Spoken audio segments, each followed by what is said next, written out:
Hey guys, Tarke here, and since I'm about to go into yellow maps, I thought I'd stop my progression and do a end of white maps build update. My goal with these daily updates is to make these as step-by-step as possible for people following along, since I've had a lot of requests to make things more like user-friendly.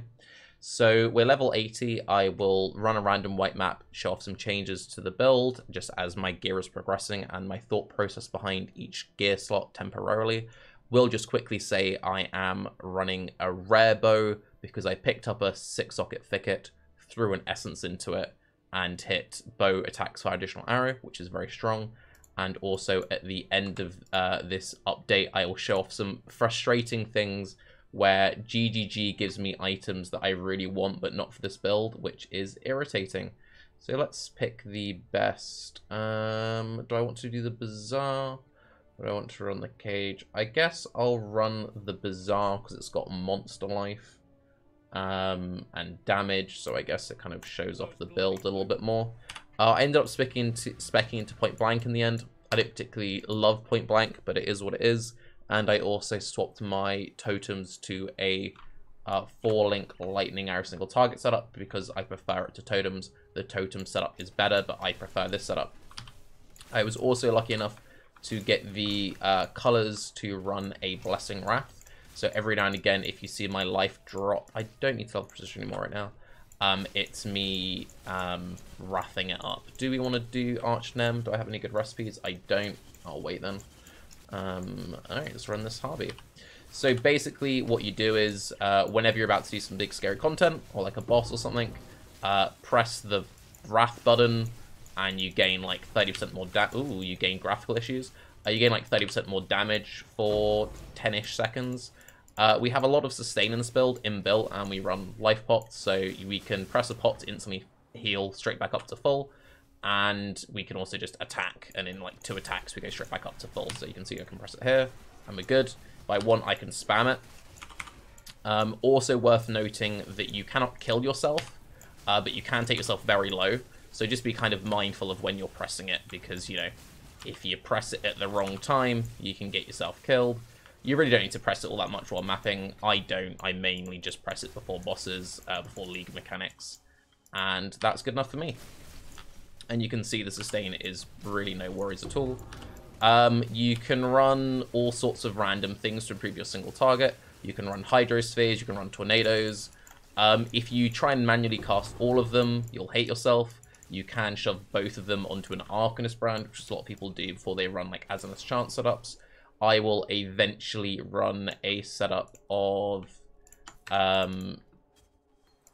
Hydrosphere and Tornado, and maybe another utility skill in a Focus Hat. We have got a recipe now, we may as well do it.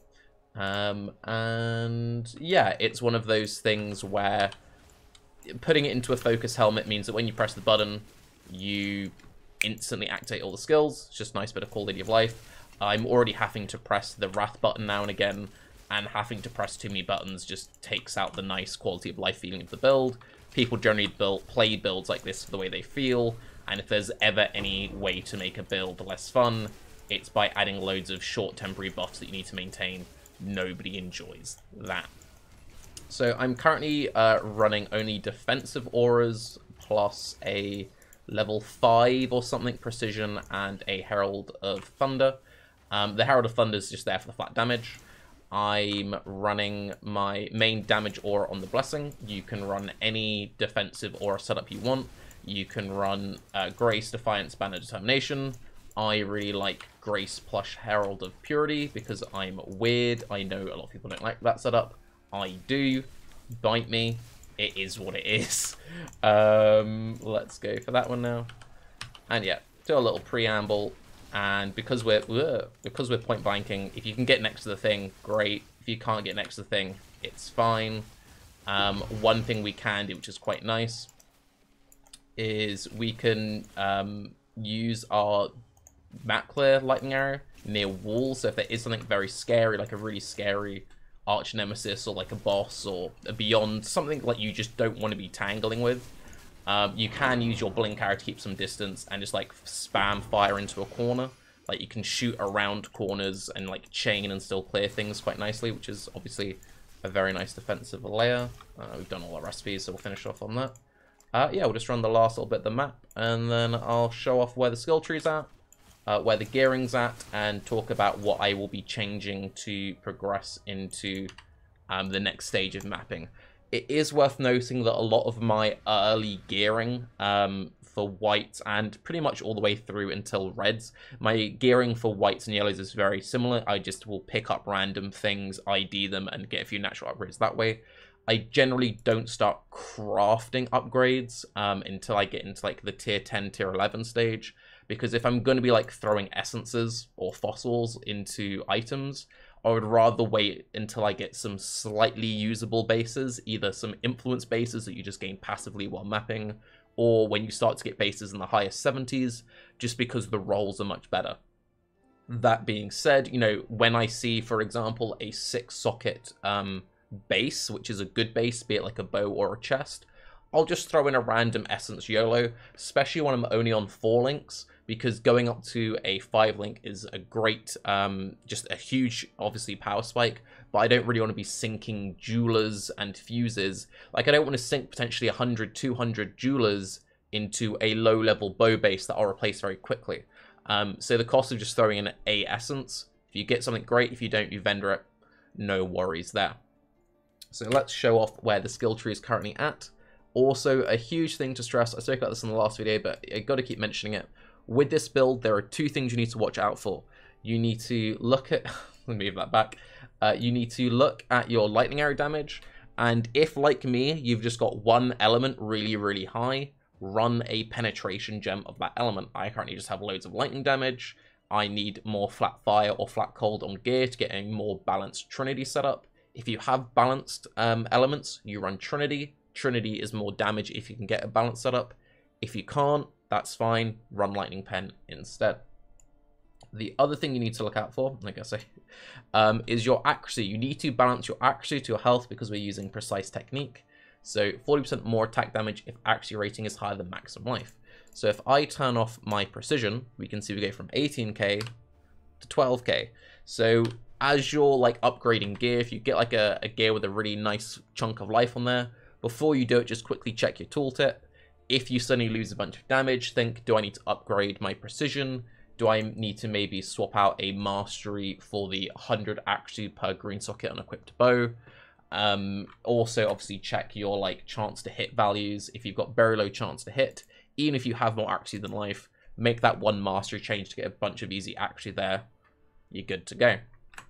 So at this point on the skill tree, next thing is picking up Marked for Death. Getting the Cull is obviously very nice for bossing, and getting either increased effective marks for more damage and more arrow splitting for better map clear, or enemies near your marked enemy blinded for more defense, which is after that point, I will fill in spell suppression and missing life nodes. I've missed a very strong 6% life node, and these nodes are great because, again, we scale our defense with the energy shield from Ghost Dance. Once I've got like those core fundamentals, probably gonna go for the Chaos Res with Corrupted Blood cannot be inflicted on you early on until I get a Corrupted Blood immunity jewel, at which point I would then drop that for probably reduced Curse effect, or the All Res / Chaos Res node if I needed resistance / Chaos Res. So let's get into the gearing. So as mentioned previously, we got this bow just throwing essence into it. Next really nice upgrade we got was this quiver. This was just a natural ID. I saw a flat Ellie roll with an open prefix, crafted flat lightning, life double res, good to go. My amulet is just something I randomly ID'd. It gave me a pile of stats, a decent life roll, a little bit of accuracy rating, and it was literally just a better version of an amulet I picked up in like Act 4, so yep. This was a double unveil ring. Looks very weak, actually quite strong, in the fact that it gives me endurance charge generation. Minimum endurance charge is great, Physmit is solid. I would much prefer if that life roll was not, what is it, tier 7.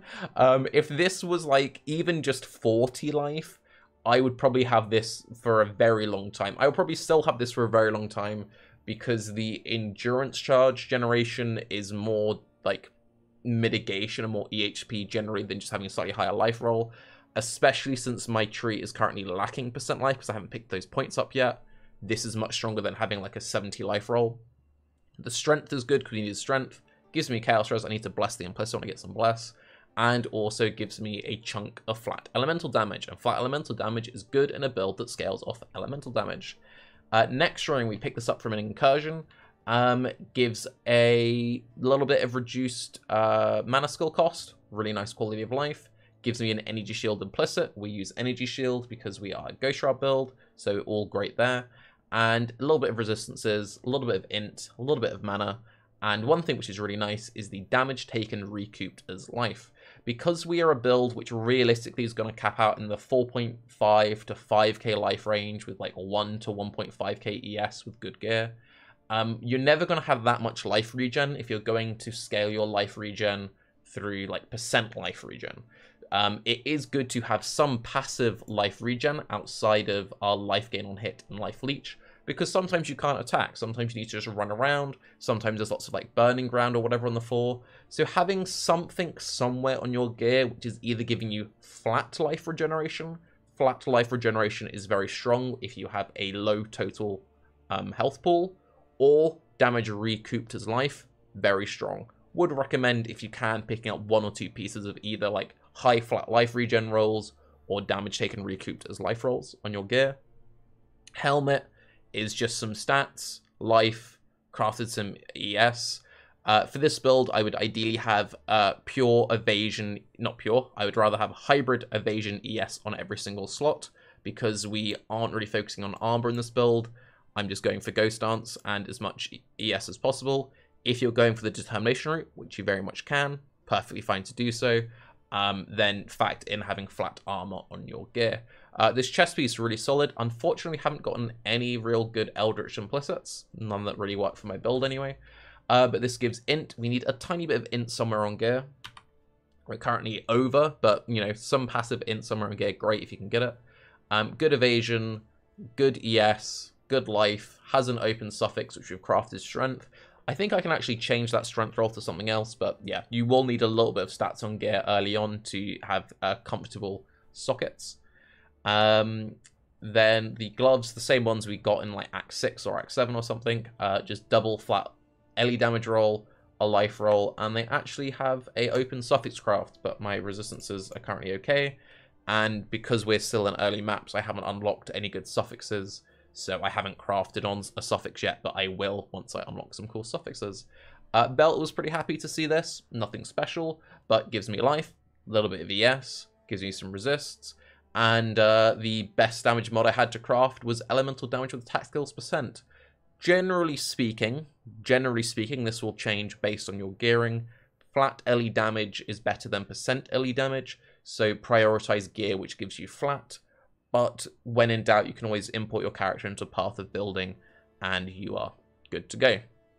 So, what are the next upgrades I'll make on this character to comfortably see me through the initial gearing? I will continue to throw random essences into 6-socket chests and bows as I see them, and then as I get something which I'm like, this is really solid, I will then throw a couple of fuse in to try and get to a 5-link. The 5-link is the next realistic upgrade, because my gear is mostly solid, like the boots, I think I forgot to mention those. Yeah, a little bit of spell suppression, some resistances, crafted life, moonsuit.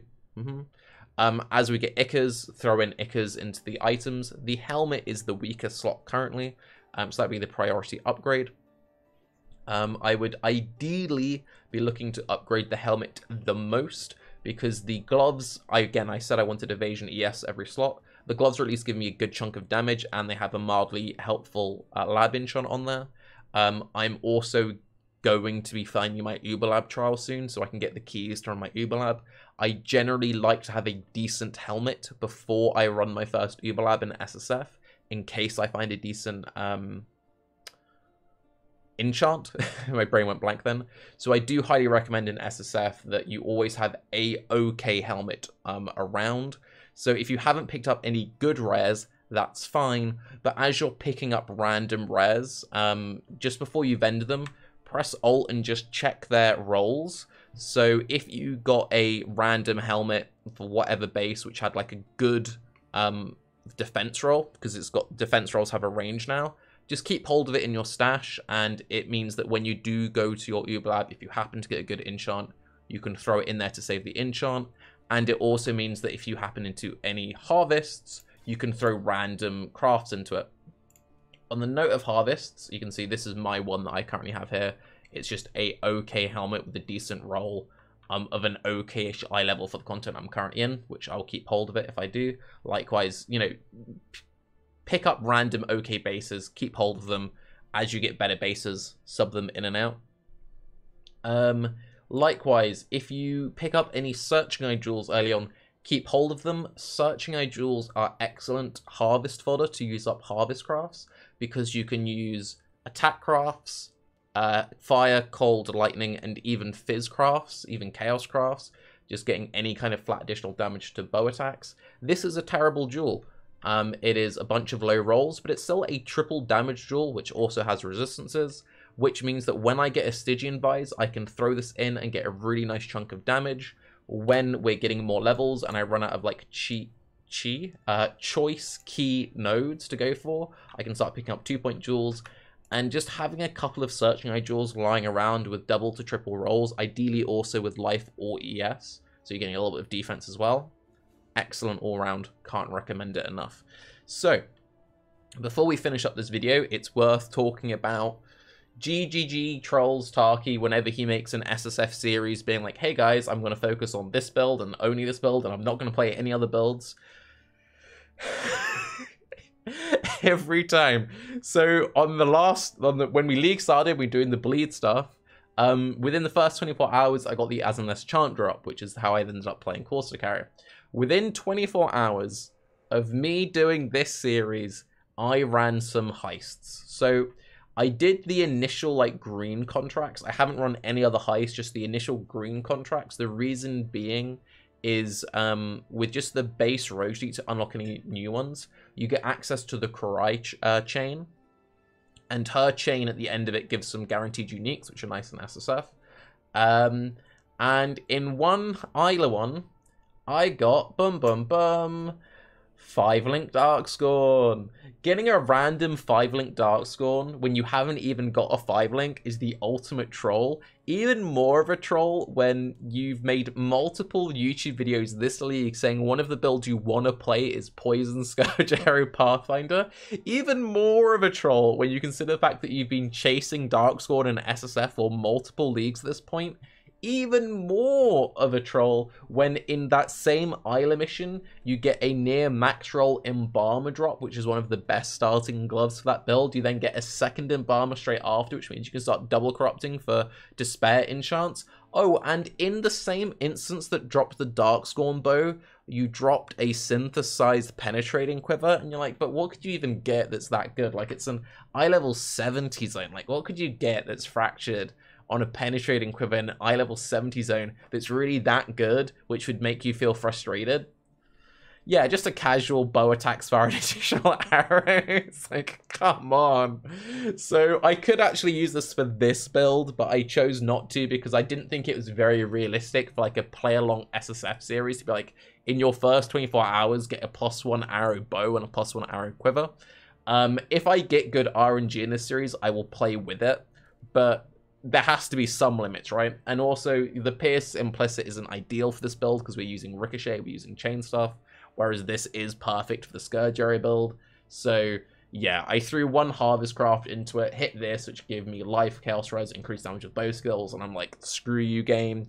And I've just, like, started collecting gear. We also got a damage over time multiplier, flat fizz, resistance, all attributes. Open prefix to life, by the way, amulet, which again would be an amazing day one amulet for Poison Scourge Arrow. And I got a good Chaos Cluster Jewel, and we got a bunch of jewels. So I'm not going to play Poison Scourge Arrow. I'm going to finish this series, and when I say finish this series, I'm going to do all of the bosses. We're talking also stuff like Feared, all the Maven stuff on this character. But afterwards, you can believe me when I say I'm going to play some Poison Scourge Arrow stuff. And yeah, so the first 24 hours have been great. We haven't gotten anything else. Oh, I should add that in there. I got a Blasterite Helm enchant. And yeah, so literally the only good items I've got have been for a different build. But anyway, I'm Tarke. I would like to thank you all for supporting these SSF series. This is a daily series, 7 PM UK every single day. Tomorrow's video will be the end of yellow map update, unless something delays me massively. Following that, the red map update, and then the day after that should be doing the Eldritch bosses, at least the minor ones. So yes, if you have any suggestions for the build, let me know. I will leave a path of building of my current setup down below. Have a good day. Bye-bye.